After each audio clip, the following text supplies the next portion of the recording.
Shalom Bapak Ibu, saudara-saudara yang terkasih dalam Tuhan kita Yesus Kristus. Selamat pagi. Kembali dalam perenungan kita Road to Fruitfulness, kita akan membaca Amsal 16 ayat yang ke-20. Demikian bunyi firman Tuhan. Siapa memperhatikan firman akan mendapat kebaikan, dan berbahagialah orang yang percaya kepada Tuhan. Banyak hal yang kita lihat sepanjang hari hidup kita, namun tidak semua hal yang kita perhatikan.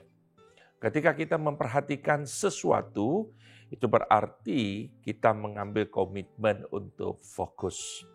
Tuhan berkomitmen kepada Abraham karena janjinya, maka di dalam Kejadian pasal 21 ayat yang pertama dikatakan Tuhan memperhatikan Sarah seperti yang difirmankannya, dan Tuhan melakukan kepada Sarah seperti yang dijanjikannya. Ketika ajal Yusuf semakin dekat, di dalam Kejadian 50 ayat 24 berkatalah Yusuf kepada saudara-saudaranya, tidak lama lagi aku akan mati, tetapi Allah akan memperhatikan kamu dan membawa kamu keluar dari negeri ini, ke negeri yang dijanjikannya dengan bersumpah kepada Abraham, Ishak, dan Yakub. Tidak mungkin memperhatikan jika tidak fokus. Fokus mempunyai arti lebih dari sekedar melihat. Dalam kitab Ayub, Tuhan menunjukkan kepada iblis bahwa ia fokus pada Ayub. Cuma bedanya adalah iblis fokus pada Ayub guna menjatuhkannya.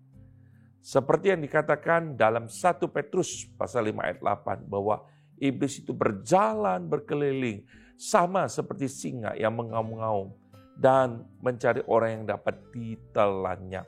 Ini bukan sekedar jalan-jalan, tetapi memperhatikan, memfokuskan. Maka di dalam kitab Ayub 2 kali Tuhan bertanya kepada iblis, apakah engkau memperhatikan hambaku Ayub? Dalam Ayub 1 ayat 8, dalam Ayub 2 ayat yang ketiga. Saudara-saudara, penulis Amsal pada pagi ini mengingatkan kita bahwa kita diminta memperhatikan firman. Bukan sekedar mendengar, menghafalkan, tapi fokus pada firman, maka akan mendapatkan kebaikan.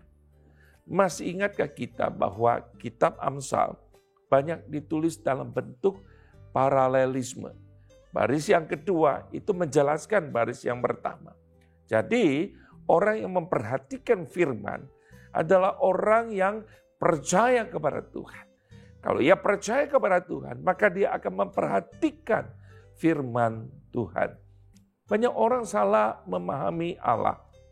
Allah kita bukan Allah yang rakus dan haus dengan pemberian kita.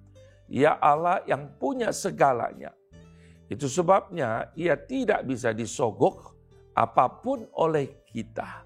Raja Saul berpikir bahwa Allah bisa disogok dengan lemak yang tambun.